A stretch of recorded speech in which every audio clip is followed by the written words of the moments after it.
été demandé de parler du secteur agricole camerounais. Je commencerai par citer le président de la République qui dit que l'agriculture est notre richesse authentique. La terre ne trahit jamais. N'ayez donc pas peur de franchir le pas. Soyez les entrepreneurs dont le Cameroun a besoin. Et il continue à dire, en disant, l'agriculture est la véritable richesse de notre pays. Est-il nécessaire de rappeler ce que sont nos potentialités dans le domaine agro-pastoral? Vastes espaces terrestres et maritimes exploitables, climat généralement favorable, fertilité des sols, variétés végétales nombreuses, main-d'œuvre industrielle.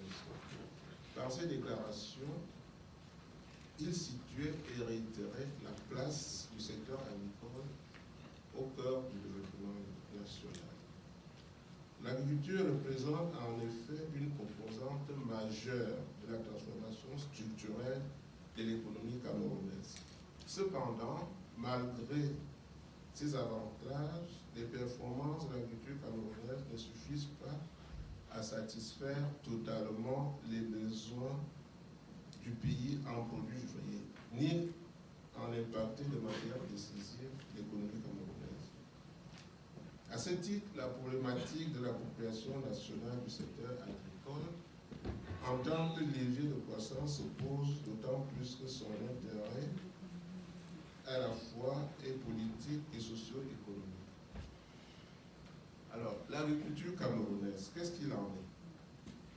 Le secteur agricole occupe 62% de la population active et représente un tiers du produit intérieur brut hors pétrole. Il est le premier employeur et le premier pourvoyeur de devises avec 55% du total des exportations. Le pays dispose de 7,8 millions d'hectares de terres arables, dont seulement 1,8 sont exploités. C'est la raison pour laquelle, depuis 2020, le Cameroun met en œuvre sa stratégie de développement du secteur rural pour les 10 prochaines années. À cet effet, le Cameroun a adopté le document de la stratégie du secteur rural couplé à son plan national d'investissement agricole pour la période 2020-2030. Dans l'optique de l'émergence 2035, il y a eu une première phase qui a été soutenue par le document de stratégie pour la croissance et l'emploi, la stratégie de développement du secteur rural, le plan national d'investissement agricole. Cette phase étant arrivée à son terme, il avait lieu de préparer la deuxième phase sous-tendue par le document de la stratégie nationale de développement. Le développement du secteur rural, qui est un secteur important de notre économie, devrait donc s'allier non seulement à ce document, mais aussi aux engagements internationaux pris par l'État. À cet égard, 4 leviers sont activés pour développer le secteur agricole. Il y a le développement des filières, que nous avons en parlé tout à l'heure, le développement des infrastructures à travers le désenclavement des bassins de production, l'amélioration du cadre des affaires en agriculture pour attirer le secteur privé, la sécurité alimentaire à travers l'organisation des petits producteurs et des organisations paysannes, tout en facilitant l'accès à la terre en faveur des jeunes et des femmes. Jusque-là, on n'a pas eu de ressources en quantité et en qualité suffisantes pour lever certaines contraintes. Il faut donner des capacités aux acteurs du domaine. Il faut également les outiller à la gestion des exploitations. Le Cameroun a une grande composante en termes d'amélioration du capital humain. Il faut également améliorer l'environnement de production pour que tout le monde encourage les jeunes à rester au village, car ils auront les moyens de gagner leur revenus. L'agriculture constitue, comme nous l'avons dit, un vivier d'emploi et une activité économique de premier plan. Elle joue un grand rôle dans la stabilisation sociale du pays. Cependant, comme nous le disions plus haut, la culture camerounaise a du mal à valoriser son potentiel agroécologique diversifié, à profiter de l'augmentation de la consommation nationale et sous-régionale en produits ouvriers et à sortir ainsi les zones rurales de la pauvreté. Nous saluons d'ailleurs à ce titre le soutien de l'Agence française de développement qui finance le renforcement des capacités de nos administrations qui s'occupent du secteur rural. Quelles sont les potentialités du secteur agricole du Cameroun? Le Cameroun est subdivisé en 5 zones agroécologiques qui ont des caractéristiques biophysiques et climatiques distinctes et qui déterminent les types d'activités développées par le secteur agricole. La première zone, c'est la zone soudano-sahélienne, qui couvre les régions du nord et de l'extrême nord. Le climat est caractérisé par une pluviométrie de type monomodal, de durée d'intensité variable, avec une pluviométrie variant entre 400 à 1200 mm par an. Les systèmes de production dominants sont basés sur le coton en rotation avec le mil et le sorgho, l'arachide aussi. On y pratique également la culture du riz pluvial et irrigué. La zone de haute savane guinéenne qui couvre la région administrative de la Darawa, pluviométrie annuelle de 1500 mm par an. On y cultive le maïs, l'igname, le sorgho, les patates et le manioc. La zone des hauts plateaux de l'ouest qui couvre les régions administratives du nord-ouest et de l'ouest, pluviométrie annuelle comprise entre 1500 et 2000 mm par an. On y cultive le maïs associé au tubercule, le bananier plantain, les légumineuses, les fruits et légumes, le café arabica et le café robusta. La zone de forêt humide à pluviométrie monomodale, elle couvre les régions administratives du littoral du sud-ouest ainsi que la bordière côtière du sud. On y cultive le manioc, la banane plantain, associée au cacao et au café. La zone des forêts humides à pluviométrie modale, elle couvre les régions administratives du centre, l'est et du sud.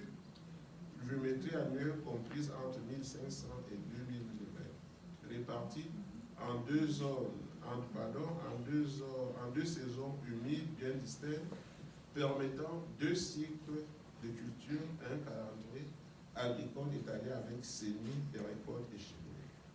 On y trouve l'agriculture familiale, minière et de rente et la foresterie. On y cultive surtout le cacao, le café et le palmier à huile. Alors, le secteur agricole au Cameroun est un pilier de la stratégie nationale de développement.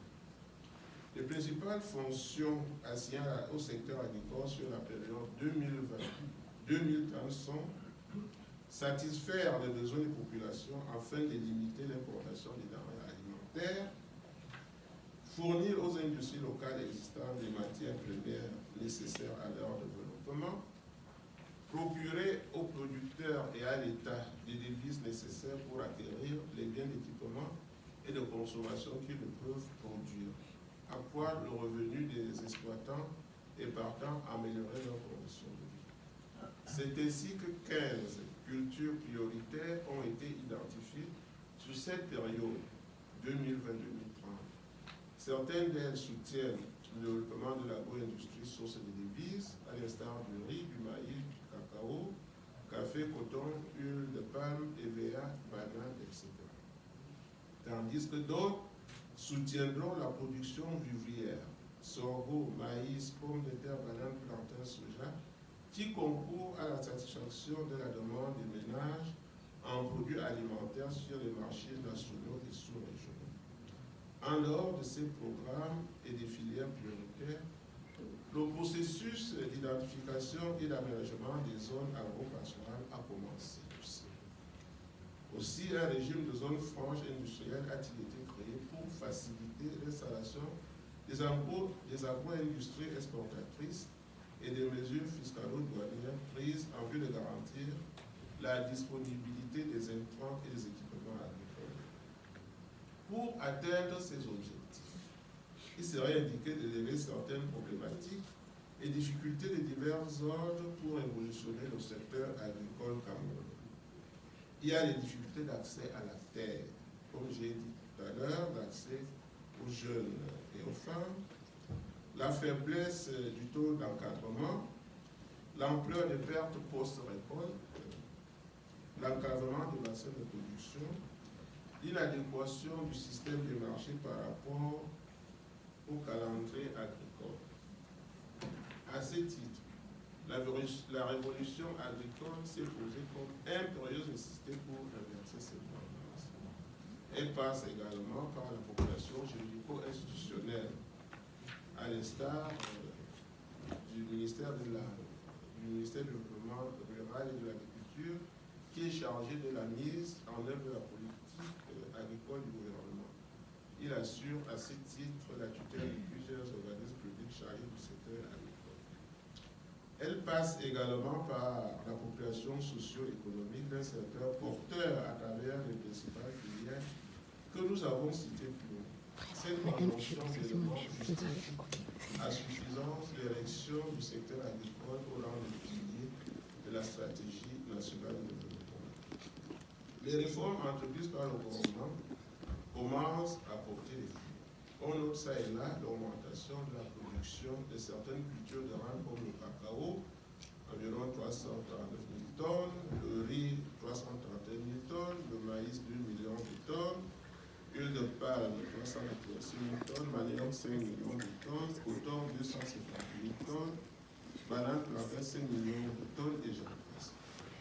Ceci malgré la crise qui a secoué le Cameroun comme à l'instar des autres pays, et aussi les problèmes internes que le Cameroun connaît, comme la crise anglophone dans les régions du nord et du sud-ouest, sans oublier bien sûr la survenance de la pandémie de coronavirus.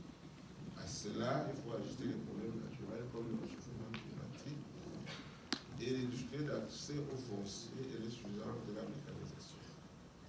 En définitive, le secteur agricole représente l'un des secteurs d'activité au Cameroun dont les potentialités sont incontestables.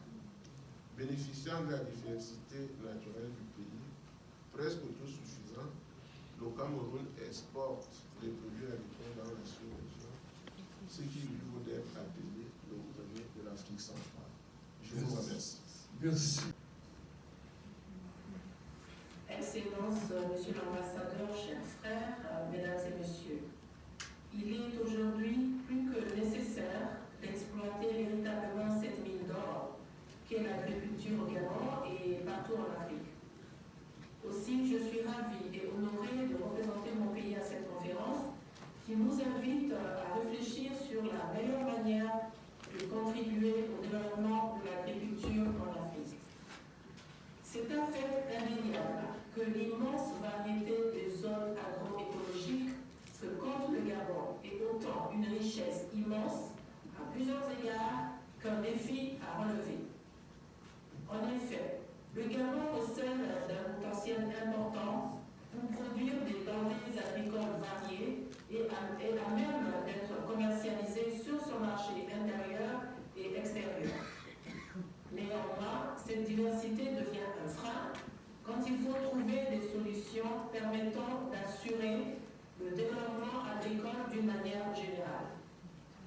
Il s'agit assurément de trouver des solutions adaptées aux réalités du pays, tâche rendue difficile par la tendance des agriculteurs à rester sur des cultures vivrières. Il faut le dire, ces ménages n'accordent pas beaucoup d'importance à l'accroissement de la production des exploitations.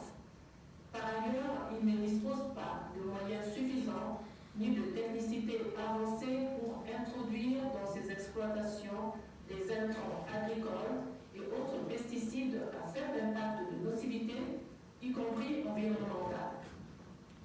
Nous pensons donc que l'agriculture au Gabon devrait être un puissant vecteur de croissance économique et un levier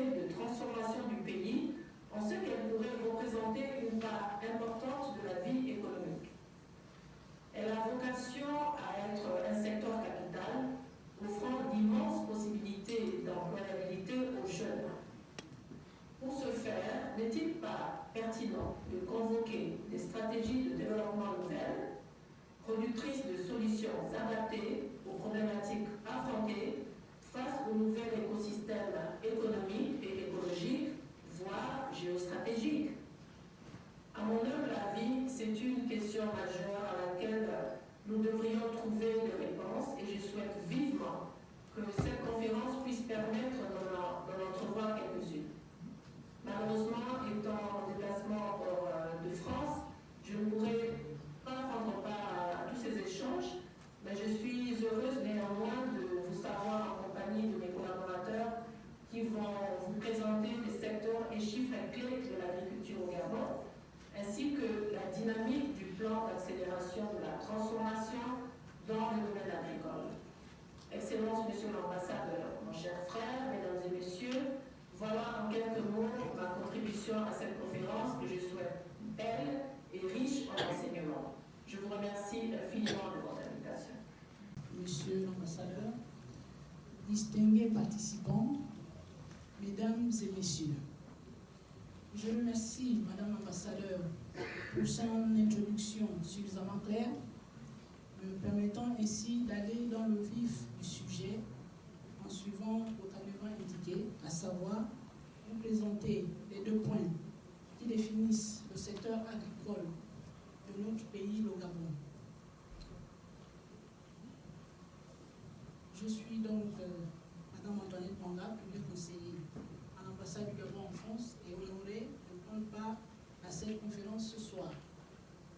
Mon intervention va s'articuler autour de 2 points: les activités et les chiffres clés du secteur agricole au Gabon,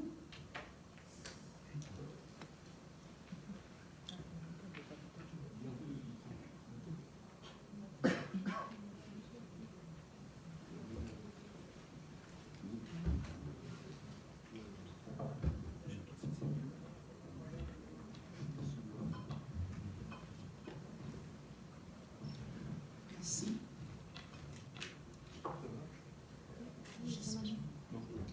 Ça marche bien, Cécile.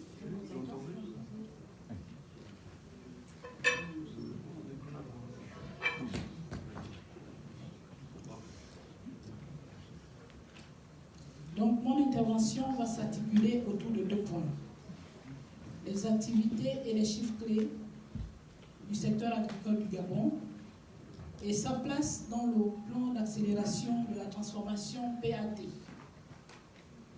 D'abord, pour ce qui est des secteurs et chiffres clés.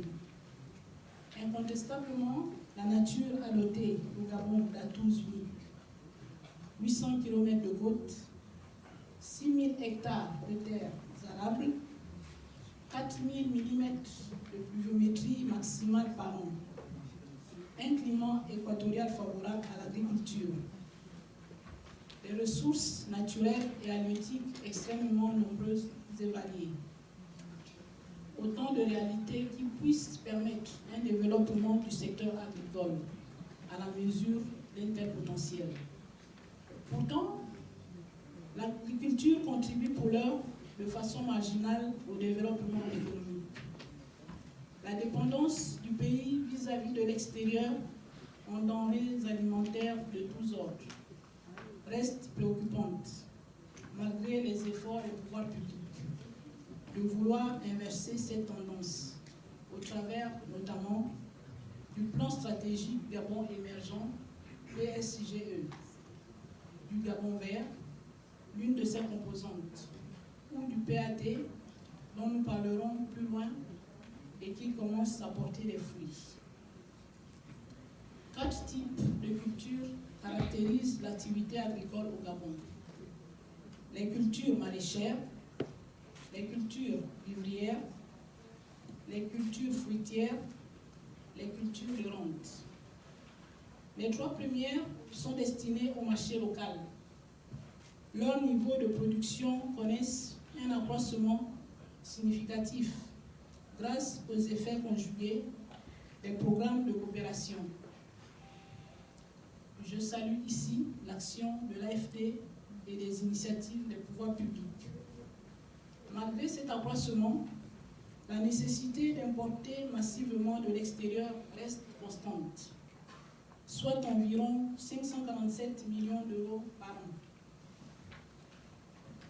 Les productions vivrières et fruitières sont elles aussi, comme la première citée, auto-consommées, eu égard à la faible mécanisation et à l'utilisation marginale d'intrants performants. S'agissant des cultures de rente, il est reconnu un accroissement important des investissements à la faveur de l'arrivée de nouveaux investisseurs. Qu'il s'agisse du cacao, du café, de l'huile de palme ou de l'EVA, le Gabon est résolument engagé dans une politique de relance de ces filières, fondamentalement exportatrices. À cet égard, il est juste de dire que, malgré ces atouts importants, le secteur agricole reste insuffisamment développé, nonobstant un plateau continental de 40 000 km² constitué de terres pourtant fertiles. Celui de la pêche l'est tout autant, malgré une façade maritime de 800 km et des ressources halieutiques nombreuses. Il souffre d'un manque de financement et d'infrastructures de qualité. L'élevage est lui aussi peu professionnalisé, faisant de la viande le premier poste à l'importation des produits agricoles et agroalimentaires. Quelques indicateurs et chiffres clés. Reconnaissons d'emblée que la balance commerciale gabonaise des produits agricoles et agroalimentaires est structurellement déficitaire. Les exportations du pays, constituées majoritairement, voire essentiellement, de produits de la pêche, sont faibles en ratio. Et les importations de produits agricoles et agroalimentaires sont en progression constante et représentent même près de 24% des importations totales du pays en 2021. La France est un fournisseur majeur du Gabon, car elle fournit environ le quart des importations de produits agricoles et agroalimentaires du pays, tout comme le Cameroun en fruits et légumes et l'Afrique du Sud en viande. Il convient à ce stade de relever, pour s'en féliciter, qu'un certain nombre d'entreprises agro-industrielles de renom ont engagé un processus ambitieux de développement au Gabon. Qu'il s'agisse de Castel, plusieurs sites de production, Sucaf, 30 000 tonnes de sucre par an, Somdia, Smad et Ramet, 120 tonnes de poissons d'élevage par an, Olam, pour ne citer que celle-là, ou même Casino et autres gabonaises de chimie, Sigali ou Siat.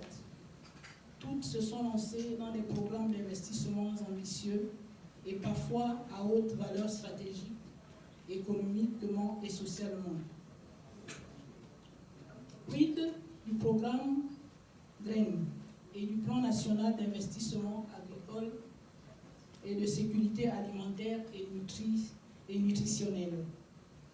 Il s'agit là des deux principaux volets de la politique agricole auquel il convient d'adjoindre le Gabon bleu, pêche, et principalement le Gabon vert. S'agissant du projet GRAIN, gabonaise des réalisations agricoles et des initiatives de nationaux engagés, il est mené par l'entreprise Sotrader, issue d'un partenariat État du Gabon et Olam, et vise à la création et au soutien de coopératives agricoles industrielles. Le plan national d'investissement agricole et de sécurité alimentaire et nutritionnelle, PNASIAN, veut quant à lui répondre aux enjeux liés au développement de la production agricole, en étant le cadre idoine des collaborations avec les divers partenaires au développement pour le secteur agricole. Il a, entre autres, pour mission de fixer les axes prioritaires pour l'atteinte des objectifs et actions spécifiques, à l'instar de l'accès aux terres et au financement, le développement des secteurs d'activité, pêche, aquaculture, la transformation, le stockage et la commercialisation, pour un coût global de 400 milliards de francs CFA. Le PRODIAC, dont le budget de 20 millions d'euros, est financé à 20% par l'État gabonais et 80% par l'AFD sous forme de prêt. Il couvre les secteurs ci-après: maraîchage, vivrier, bananes plantées manioc, élevage, transformation de produits agricoles. La première phase a concerné 1000 exploitations installées pour une production annuelle évaluée à 7000 tonnes et un chiffre d'affaires annuel de 3 milliards de francs CFA. Quid de la pêche? Deux axes majeurs: le renforcement du cadre juridique et institutionnel,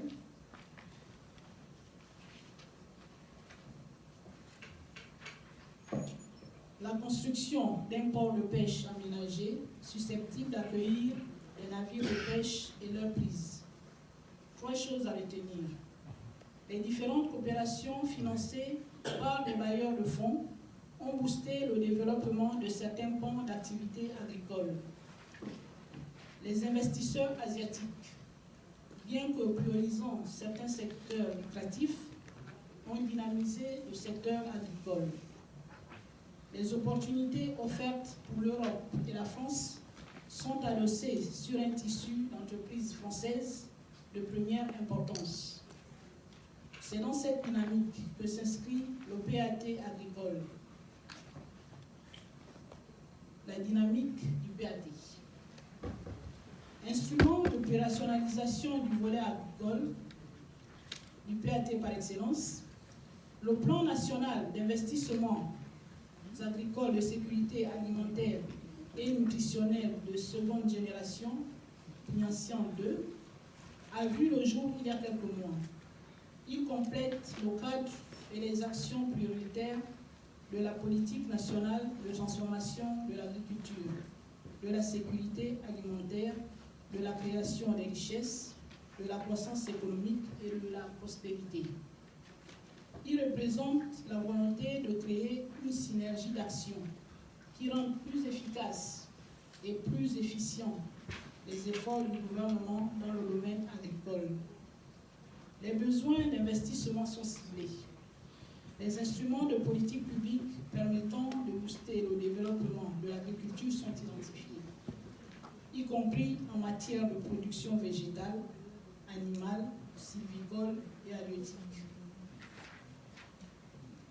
En substance, il s'agit de renforcer le leadership du gouvernement et en même temps l'encourager à créer un environnement plus favorable et incitatif, susceptible de favoriser l'investissement privé, créateur de richesses. Il convient de relever, pour s'en réjouir, que plusieurs projets ont été réalisés au Gabon dans l'objectif d'accroître la production et réduire la dépendance vis-à-vis de l'extérieur. La loi sur la politique sémencière végétale au Gabon, adoptée en mai 2021, participe de cette ambition. Il en est de même de la création de 5 zones agricoles: Kango, Andem, Bifun Nabanga, Mbuku, Idembe. Pour ne pas les citer, elles représentent 115 000 hectares disponibles aux côtés de Souba et d'Itam en cours de création. En ce qui concerne la pêche, plusieurs études sont menées en vue de réfléchir sur la relance de l'usine de conditionnement de thon à Libreville, ainsi que celle de remise en état du bâtiment abritant la société industrielle et frigorifique du Gabon. Sa réactivation opérationnelle est prévue au cours de cette année 2022 et permettra la transformation locale de 25 000 tonnes de thon. Autant d'actions d'envergure permettant au secteur agricole de passer de 6% du PIB à 8, voire même 10% d'ici quelques années. Voilà, Excellence, Monsieur l'Ambassadeur, Mesdames et Messieurs, en quelques mots, la configuration générale et programmatique à certains égards du secteur agricole gabonais. Je vous remercie. La production de coton, elle est pluviale. Donc on est très loin de ce qu'on peut imaginer dans certains pays avec, je dirais, le captage de nappes phréatiques ou détourner un fleuve pour essayer d'arroser le coton. Donc on n'est pas là-dessus. Donc une culture pluviale qui pousse une fois par an. On est sur un schéma avec des exploitations familiales qui ont généralement entre 0,5 et 2 hectares sur lesquels elles vont faire un tiers de coton et systématiquement 2 tiers de vivrier. Donc en réalité, le coton, certains l'appellent culture de rente, mais en réalité, et je vais vous l'expliquer pourquoi, c'est avant tout une culture de sécurité alimentaire. Et donc ça, il faut mettre en opposition avec les grands producteurs de coton qu'il y a dans le monde, notamment aux États-Unis, qui eux sont irrigués, mécanisés, subventionnés. Et là où vous avez 25 millions de petits producteurs en Afrique qui vivent du coton, vous avez 25 000 exploitants américains qui vivent du coton. Donc on voit bien que le poids n'est pas le même. Pour autant, et c'est là un des regrets, c'est que le coton africain compte pour 5% de la production mondiale, mais 15% des échanges internationaux. Donc ça veut dire qu'en réalité, il trouve sa valorisation plus à l'extérieur du continent qu'à l'intérieur du continent. Ce qui pose une vraie question pour, je dirais, garder la valeur sur le continent africain. Alors maintenant, qu'est-ce que fait Géocoton? Géocoton, nous sommes un opérateur. Initialement, c'était une société publique qui a été privatisée, donc une société qui s'appelait à l'époque la CFDT, la Compagnie française pour le développement des textiles, qui après a changé de nom, qui s'est devenu Dagris, et finalement en 2008, après un processus de privatisation, est devenu Géocoton. Alors Géocoton, nous opérons essentiellement en Afrique de l'Ouest, en Afrique centrale. Dans ces pays-là, en fait, en réalité, nous opérons en filière intégrée. Donc c'est-à-dire que nous intervenons à tous les maillons de la chaîne de valeur, depuis l'encadrement des producteurs, le préfinancement en intrants, c'est-à-dire les engrais, les produits de santé végétale, les semences et autres. On achète le coton donc, qui a poussé dans les champs à un prix qu'on a conjointement défini avant le semis avec les producteurs. Nous le transportons dans des usines que nous avons nous-mêmes construites et que nous exploitons nous-mêmes dans les pays en question. Puis nous le valorisons, donc ce coton, en différents produits. Alors la première valorisation, c'est la fibre, et vous en portez tous aujourd'hui. La deuxième valorisation, c'est la graine.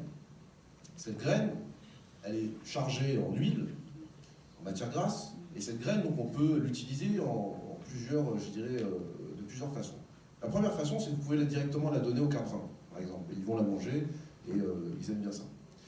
Mais nous, en fait, on fait autre chose. En fait, on ne se limite pas simplement à donner directement aux bêtes. On va venir, en fait, valoriser cette graine avec un nouveau process. On va non plus faire de l'égrenage, c'est-à-dire la séparation de la fibre et de la graine. On va venir triturer cette graine. En la triturant, on va obtenir de l'huile. Cette huile, c'est l'huile de coton, c'est une huile alimentaire, une huile de table de très bonne qualité. Alors, vous ne la connaissez pas, parce qu'aujourd'hui, en France, on ne la consomme pas, mais il faut savoir que certains pays qui sont réputés, notamment pour l'huile d'olive, je pense à un pays comme la Grèce, en réalité produit plus d'huile de coton que d'huile d'olive. Et jusqu'à à peu près dans les années 60, la première huile consommée aux États-Unis, c'était l'huile de coton. Donc ce qui veut dire que c'est une huile de très bonne qualité, c'est une huile extrêmement, je dirais, disponible, parce que de la graine de coton, il y en a dans beaucoup de pays. Alors, mais on ne s'arrête pas là. Donc cette huile, une fois qu'on l'a produite, on l'a raffinée, on l'a conditionnée, on la vend localement sur le marché local ou régional, il nous reste encore un petit résidu. Et donc ça, on va en faire de l'alimentation animale. Donc cette alimentation animale, elle est absolument vitale pour les pays dans lesquels nous sommes implantés, que ce soit au Cameroun, mais également dans d'autres pays d'Afrique de l'Ouest et d'Afrique centrale, Parce que, comme vous le savez, il y a énormément de cheptels. Or, pendant une période de l'année, dans la période de soudure, il manque de matière sèche. Et donc, si les animaux n'ont pas, je dirais, de matière à manger, ben, malheureusement, elles meurent. Et donc, ce sont des pertes de revenus pour les producteurs. Donc, on fabrique de l'aliment bétail localement, qu'on commercialise localement. Mais on ne s'arrête pas là. Une fois qu'on a fait ça, il nous reste encore un petit résidu de tout ça. Et bien, qu'est-ce qu'on en fait? Et ben, on le met dans nos chaudières, on le brûle. Et ça nous donne en fait de l'énergie, de l'électricité à moindre coût. Donc ce qui veut dire qu'au final, quand on voit bien de ce qui a poussé dans le champ et ce qui a été valorisé, il y a quasiment tout.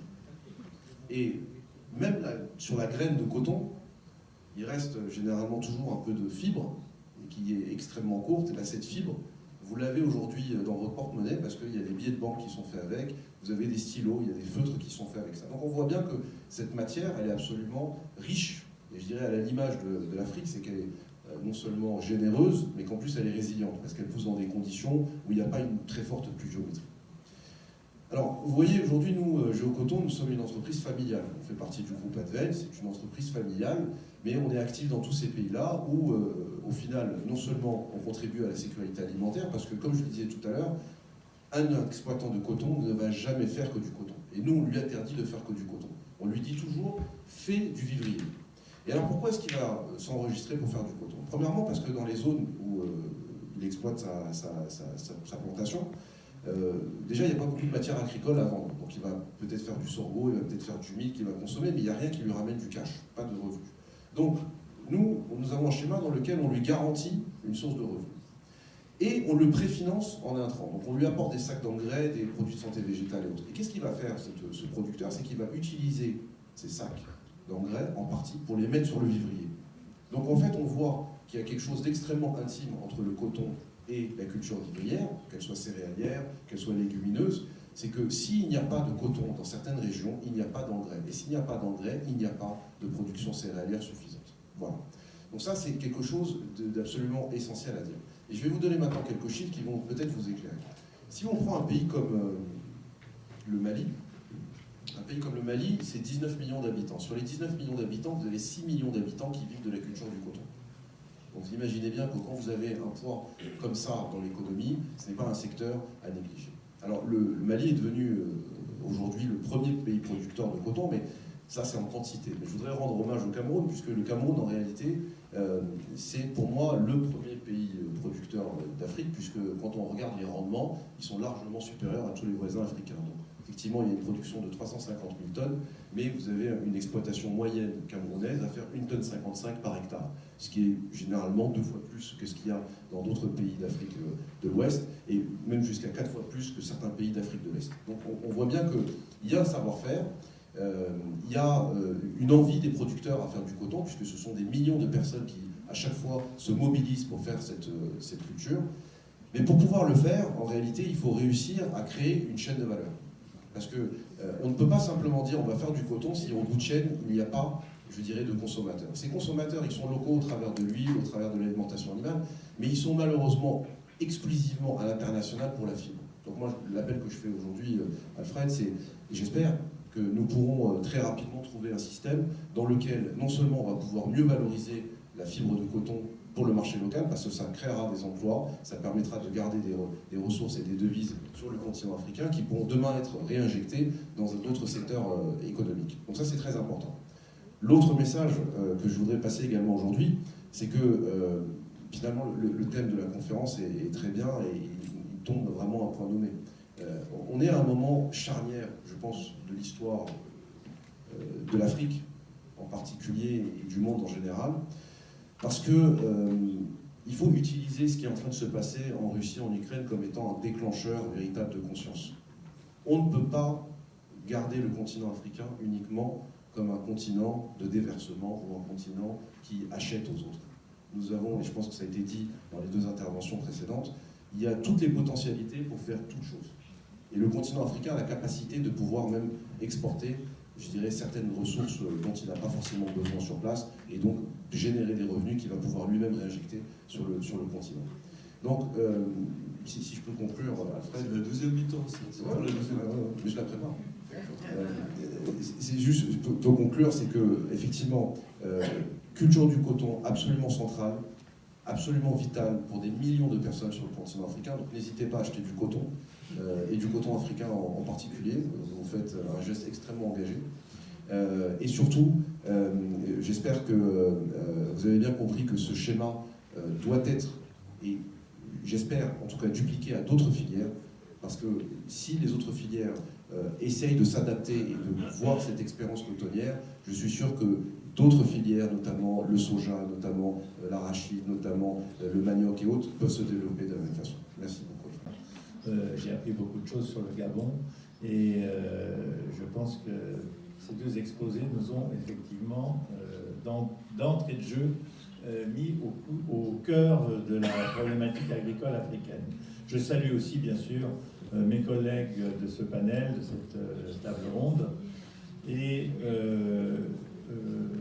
je vais effectivement vous parler de la mission que j'ai conduite auprès de Julien Denormandie, le ministre de l'Agriculture et de l'Alimentation française, à la demande effectivement du président de la République, parce que le président, lors du One Planet Summit de janvier 2021, s'était engagé et avait fait partager à ses collègues la volonté d'accélérer le développement de la muraille verte, et avait eu un peu l'audace, sans doute avec un certain nombre de ses collègues présents, d'imaginer que un plan protéines, les sujets climatiques, les sujets d'agroécologie pouvaient passer par, pour accélérer, je dirais, le développement de cette grande muraille, par un focus particulier sur les productions de légumineuses et plus généralement les protéines végétales. Donc, ceci ayant été lancé de cette manière, il s'agissait un petit peu de rassembler un certain nombre de connaissances, de prendre le pouls parmi un certain nombre de liens privilégiés africains, un certain nombre de pays. Et donc, pour ce faire, a été constituée à mes côtés une gouvernance, une petite équipe, une équipe de collaborateurs directs, puis un certain nombre, dans un groupe restreint, un certain nombre de personnes, d'organismes, dont nos organismes de recherche qui ont quand même, comme le CIRAD, comme l'IRD, faisant partie aussi, une grande compétence et expérience de l'Afrique dans le domaine de la recherche et du développement, mais également des personnalités comme l'ONG, comme l'AFDI ou AVSF d'ailleurs, qui a fait partie de ces groupes restreints, et je n'oublie pas bien sûr l'AFD, et qui a été omniprésent et ayant beaucoup participé à tout ce travail, et un certain nombre d'industriels que je n'ai pas manqué de solliciter directement ou indirectement pour approcher ce sujet qui peut paraître très ciblé par rapport au problème agricole global qu'on a l'habitude de présenter, mais qui en fait, comme vous allez le voir, ce focus-là, finalement, concerne une bonne partie de l'agriculture et de l'élevage. Donc, c'est de cette manière qu'a été approché ce sujet. On a évidemment aussi fait appel aux compétences de nos conseillers agricoles dans cette zone africaine et d'un certain nombre d'experts africains avec qui nous avions, comme je le disais juste avant, des connexions particulières. Mais il reste aussi encore un certain nombre de choses à faire. Très rapidement, cette mission, en termes de pays, bien sûr, incluait en grande majorité la Grande Muraille verte. En fait, on a retenu 9 pays, des 11 pays de la Grande Muraille. Djibouti et l'Érythrée n'ont pas fait partie de notre attention particulière, non pas qu'il y ait une volonté d'écarter, mais que sur le sujet agricole, développement filière, comme on va le voir, ça ne semblait pas être tout à fait des lieux où on pouvait attendre des choses nouvelles.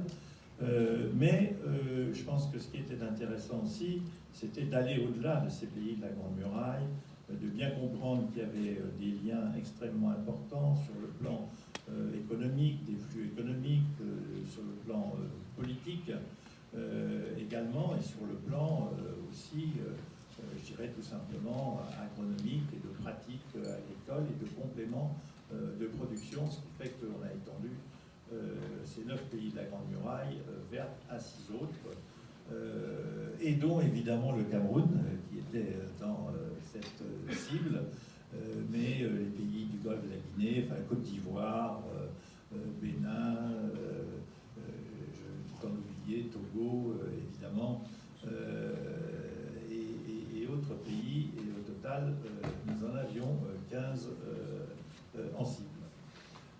Donc, un travail, je dirais, assez approfondi a été fait sur cette zone, par cette équipe.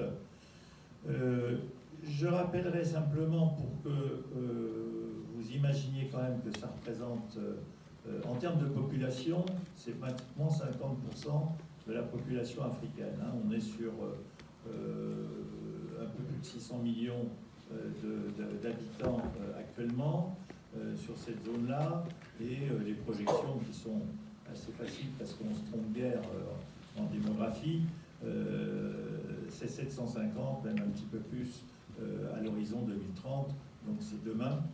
Et donc vous pouvez, je dirais, camper cela par rapport aux chiffres bien connus qui circulent sur la population africaine 2030-2050. Et donc ce taux de croissance de 2,7%, il est bien là. Et c'est justement parce que c'est assez court comme délai, et qu'il y a un certain nombre, je dirais, de situations alimentaires qui peuvent se poser, même si un certain nombre de pays sont relativement bien, disons, couverts. Ce n'est pas le cas de tous, et c'est un premier mot que je pourrais prononcer, c'est que dans ces 15 pays, il y a une très grande hétérogénéité. En termes de type de production, donc ce qui a été examiné, les systèmes de production, c'est aussi bien, je dirais, les productions de légumineuses arbustives, pour les zones, je dirais, sahéliennes, avec plus désertiques, avec la volonté de développer de l'agroforesterie, et de bénéficier d'un certain nombre d'atouts que présente établissement public détenu par les 27 États membres de l'Union européenne, qui est à but non lucratif, pour le rappeler, puisqu'elle n'a pas vocation à faire de bénéfices, et elle profite de son statut et de son triple A pour pouvoir lever des fonds qui ne coûtent pas de l'argent aux contribuables européens, puisqu'elle lève de l'argent sur les marchés financiers à travers des obligations vertes notamment, qui permettent donc de financer des projets. Donc depuis sa création en 1958, à la suite du traité de Rome, en 1957, la BEI a été créée, premièrement pour financer des projets au sein de l'Union européenne, notamment des projets d'infrastructure. Et elle a su évoluer. Et elle a su évoluer aujourd'hui en banque du climat, donc, qui vise à appliquer la politique de l'Union européenne, de la Commission européenne, qui a cette ambition de devenir la banque du climat. C'est-à-dire que d'ici 2025, 50% de l'activité financée est dédiée au climat, en respectant d'ores et déjà les accords de Paris, c'est-à-dire de ne pas financer les énergies fossiles. Et cette ambition-là, elle est aussi exprimée au-delà de l'Union européenne, puisque les activités en dehors de l'Union européenne, donc je pense Afrique, Caraïbes, Pacifique, Amérique latine et Asie, représentent 10% des engagements annuels de la Banque européenne d'investissement. Parmi donc, ces financements, donc, qui représentent environ annuellement 8 milliards, 50% sont dédiés à l'Afrique. Parmi ces financements à l'Afrique, il est vrai qu'on a des priorités qui sont des projets d'infrastructure, des entreprises. Et récemment, pour aussi parler du sommet Union européenne-Union africaine, des annonces ont été faites l'année précédente, en fin d'année, sur la création du Global Gateway, qui vise à répondre aussi à la montée croissante de la route de la soie, d'autres puissances aussi présentes sur le continent africain en l'occurrence, ou ailleurs dans le monde, de financer financer la connectivité. Donc là, c'est une enveloppe de 300 milliards qui va être déployée jusqu'en 2027, dont la moitié, dont 150 en Afrique. Et là encore, c'est de la connectivité donc, qui est du digital, de la communication, des transports, etc.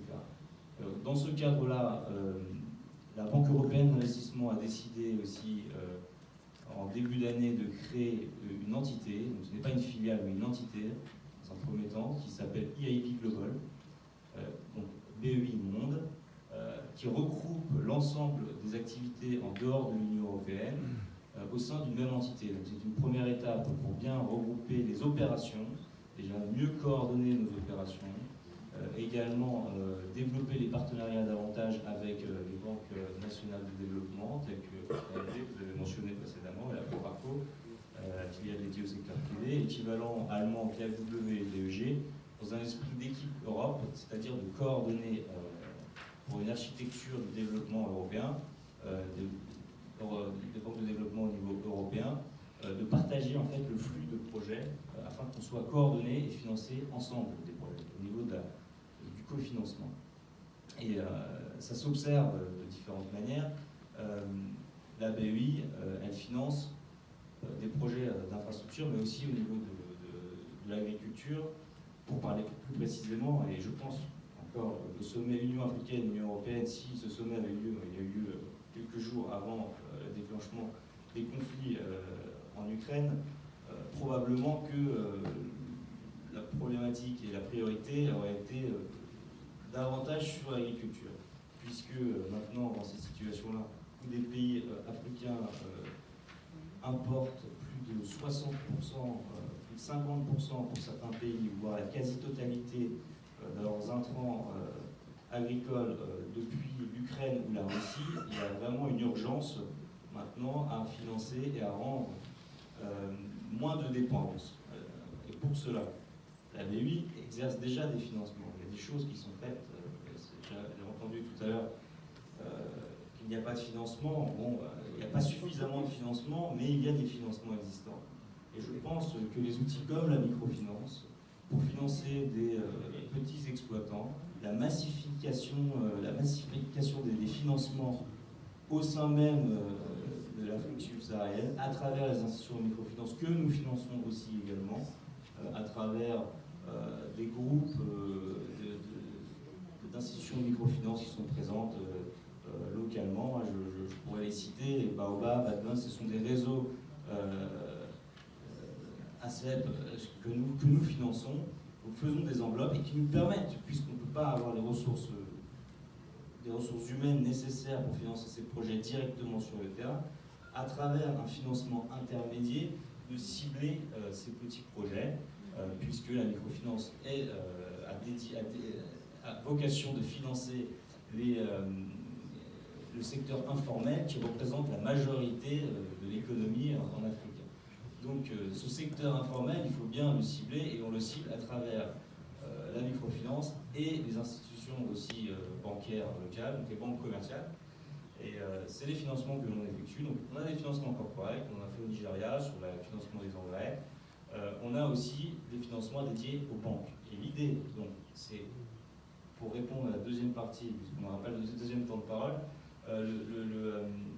les solutions, c'est financer donc, en devise locale, puisque si c'est pour un marché local et pas d'exportation, d'où l'idée justement de réduire la dépense, il faut un financement en devise locale. Donc la devise locale, ce sont des produits que la BEI finance également. Il faut des produits de garantie, donc il nous est arrivé de financer notamment des lignes de crédit qui sont garanties.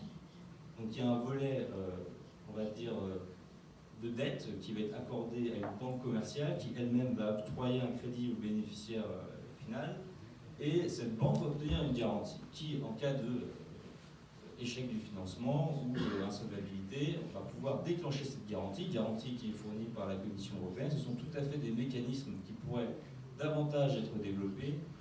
On a vu pendant la crise du Covid qu'on avait eu accès à des enveloppes de financement au niveau des garanties financées en Union européenne. On pourrait s'imaginer avoir ce type de garantie en dehors de l'Union européenne et les développer. Au-delà des financements publics qui ont un rôle de catalyseur, de montrer le chemin pour le secteur privé, à travers des investissements en microfinance, sur la dette ou en fonds propres, dans des fonds d'investissement dédiés dans ces secteurs. On a aussi des solutions sur les financements de garantie qui pourraient mobiliser le secteur privé. Mobiliser le secteur privé, comme vous l'indiquiez tout à l'heure, financer des projets en agriculture, c'est extrêmement risqué, et ce qui n'attire pas forcément un investisseur qui cherche une rentabilité. Maintenant, si au niveau du secteur public, on arrivait à développer des outils de garantie qui prendraient en partie ce risque, ça motiverait davantage à mobiliser les fonds du secteur privé et à augmenter davantage le volume d'investissement à destination de ce secteur. Ce sont des pistes. Après, il faut encore travailler ensemble au niveau de l'Union européenne, de voir comment ces enveloppes pourraient être dégagées. Je pense au niveau local aussi des pays, des États d'Afrique. Il y a aussi un travail peut-être de mécanisme de garantie à déployer. Mais il est sûr que la priorité aujourd'hui, on ne sait pas encore l'issue de ce conflit. Si ce conflit perdure plus longtemps, il y a quand même urgence à agir et les financements de l'agriculture restent une priorité aujourd'hui. Mais également au Gabon, ces entreprises qui sont installées depuis très longtemps en Afrique, qui ont un modèle, un business model, comme l'on dit aujourd'hui, qui fonctionne et qui a fait les preuves de son efficacité, qui sont en mesure d'apporter des garanties, ces entreprises trouvent les financements qu'elles veulent, que ce soit 10 millions, 20 millions, 30 millions, même 100 millions d'euros. Comme toutes les entreprises, qu'elles soient agricoles ou non agricoles. Elles trouvent des financements classiques, à fonds propres, quasi-fonds propres, long terme, moyen terme. Ce n'est pas le cas, malheureusement, pour les entreprises émergentes ou les PME africaines. Ces entreprises ont des difficultés à trouver des financements. Pourquoi? D'abord, dans beaucoup de pays, je caricature peut-être, je schématise en tout cas, il n'y a pas de banque spécialisée dans l'agriculture. De même, n'y a-t-il pas de banque de développement efficiente. Alors, que peuvent faire les banques commerciales? Les banques commerciales n'ont pas les ressources longues nécessaires pour faire autre chose que du financement de campagne d'une durée maximale de 2 ans, mais elles ne peuvent pas financer des programmes plus longs. Et l'agriculture, c'est quand même du temps long. Elles ne peuvent pas les financer parce qu'elles n'ont pas à leur passif les ressources en adéquation avec des crédits longs. En plus, l'agriculture, l'élevage, ça leur fait peur, c'est un secteur risqué. Alors, si on ne trouve pas de banque locale, on peut se tourner vers les institutions spécialisées. La Proparco, la SFI, la BEI. Et là, on va avoir aussi beaucoup de difficultés. Difficultés d'abord parce qu'on va demander des sommes relativement faibles, entre 100 000, 500 000, 1 million, 2 millions, 3 millions d'euros. Et étudier un programme de 2 millions d'euros ou de 1 million d'euros, ça coûte aussi cher quasiment que d'étudier un programme de 20 millions ou de 30 millions. En plus, ces entreprises émergentes, PME, n'ont pas de passé.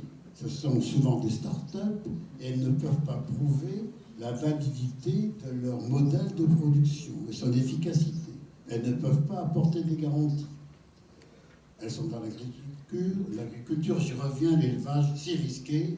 Elles ont donc beaucoup de mal à trouver auprès de ces institutions les financements adéquats. Alors regardons les investissements publics. Prenons par exemple le PEI de l'Union européenne, c'est un énorme montant.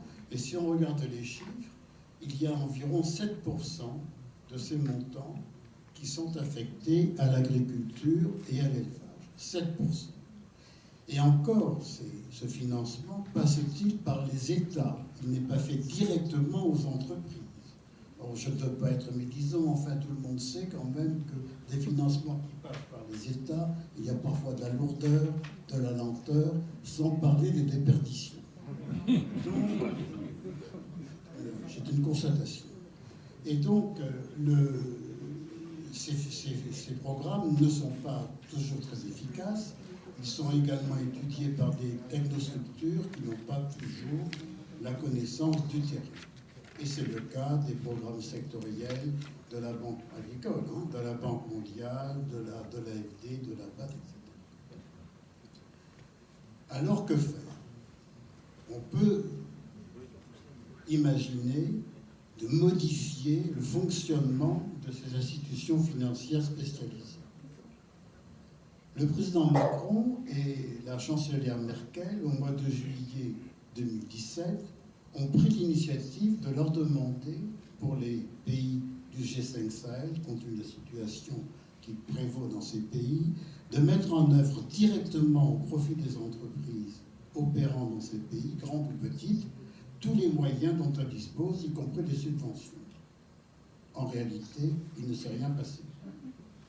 Et je crains que l'engagement qu'a pris le président Macron de demander également aux instances françaises de faire la même chose de manière plus large n'ait pas plus de succès. Pourquoi? Parce que ces organismes ont beaucoup d'activités, ils sont vraiment très surchargés, ils ont leurs habitudes, ils ont leurs contraintes statutaires, ne l'oublions pas, ils ont des comptes à rendre, et par conséquent, il est très difficile de rentrer directement dans le financement d'une entreprise privée émergente ou une PME. Donc c'est un vrai sujet pour ces entreprises. Elles sont orphelines et certaines sont mort-nées. Or, il y a une véritable demande. Il y a aujourd'hui, ça a été dit à plusieurs reprises, des entrepreneurs en Afrique, que ce soit d'ailleurs des Français qui investissent ou que ce soit des entrepreneurs africains. Il y a une véritable volonté de créer dans le secteur agricole une activité économique rentable, soucieuse de préserver l'environnement, soucieuse d'utiliser des techniques agroécologiques de préservation et de reconstitution des sols. Tout ceci existe. Mais seulement, c'est très difficile pour eux de trouver des financements. Alors, pour faire vite, que peut-on imaginer de faire? Bien, comme je crains qu'on ne puisse pas modifier les habitudes de travail de ceux qui existent, il faut, je pense, créer un outil nouveau, un véhicule dont j'espère qu'il sera français et qui sera dévolu au financement direct des petites entreprises émergentes, des PME, de façon à leur apporter toutes les ressources, tout le panel de ressources dont elles ont besoin, que ce soit des fonds propres, que ce soit des quasi-fonds propres, que ce soit des prêts à moyen et à long terme ou des garanties, bref, même en apportant des subventions. Car un des problèmes de ces entreprises, c'est de pouvoir constituer à leur passif une structure financière suffisamment solide qu'elles n'arrivent pas elles-mêmes par les moyens qu'elles mettent en œuvre de leur famille en général à trouver, et j'ai dit tout à l'heure qu'elles ne pouvaient pas le trouver à l'extérieur. Donc cet outil peut exister, il n'est pas concurrent de la BEI, il n'est pas concurrent de la Proparco, il n'est pas concurrent de la SFI, il est complémentaire. Il s'agit de mettre le pied à l'étrier à de jeunes entrepreneurs qui ont besoin d'argent pour se développer, et quand ces entreprises auront atteint un niveau suffisant, alors elles pourront se tourner avec succès vers les autres institutions existantes. Alors pour qu'un système de ce genre fonctionne, ce serait une société financière par exemple, pour qu'elle fonctionne, il faut qu'elle soit dotée de ressources appropriées. Il faut qu'elle puisse supporter des pertes, parce qu'il y a toujours des pertes quand on s'intéresse aux gens qui démarrent. Il y a un risque qui n'est pas négligeable. Il faut qu'elle puisse attendre que la rentabilité se dégage. Il faut donc qu'elle ne soit pas pressée, comme le sont aujourd'hui les fonds d'investissement. Les fonds d'investissement, je n'en ai pas parlé, mais ils veulent sortir au bout de 5 ans ou 10 ans. Donc il faut une rentabilité suffisante pour qu'ils puissent récupérer leur mise au bout de 5 ans ou 10 ans. Là, au contraire, il faut jouer sur le temps long et trouver et pouvoir attendre. Un fonds de ce genre serait doté donc de financements appropriés. Il pourrait recueillir également des financements d'autres institutions qui s'intéresseraient aux entreprises émergentes et aux PME. Il pourrait même attirer des fonds privés. Il y a, vous le savez, des fortunes privées qui sont prêtes à s'intéresser à des opérations, qui ne sont pas en mesure peut-être de créer leur propre structure et qui seraient intéressés à participer au financement de cette société financière. Cette société financière devrait être gérée par une équipe privée expérimentée de gens qui viennent du privé et non pas, pardonnez-moi, par des fonctionnaires, des gens qui viennent du privé, qui ont de l'expérience. Et je suis d'ailleurs désolé de voir que dans beaucoup d'instances de décision de l'aide publique au développement, il n'y ait pas suffisamment d'appel aux agriculteurs français. Nous avons vu tout à l'heure que les agriculteurs français avaient une véritable expérience. Ils sont prêts à échanger avec d'autres agriculteurs en Afrique et ça, on ne fait pas appel à eux. Ça se passe, on fait venir des techniciens, on recrute des ingénieurs. Certaines institutions financières ressemblent aujourd'hui plus à des ONG qu'à des banques. Donc, je pense qu'il faut que cette société financière soit créée. Elle pourra avoir des établissements délocalisés qui pourront intervenir sur le terrain pour financer ce type d'entreprise. Elles pourront apporter des ressources convenables à ces entreprises en matière de fonds propres, en matière de quasi-fonds propres et de prêts à long terme. Donc, si vous avez, je pense, des messages à faire passer, ceux qui m'écoutez, si vous croyez à ce constat et à cette proposition, il faut faire passer ce message. On est à un moment important, je termine, un moment important, on l'a signalé, nous sommes dans une crise internationale de production et il faut impérativement relancer la production par l'entreprise et par l'entreprise émergente et les PME. Je termine.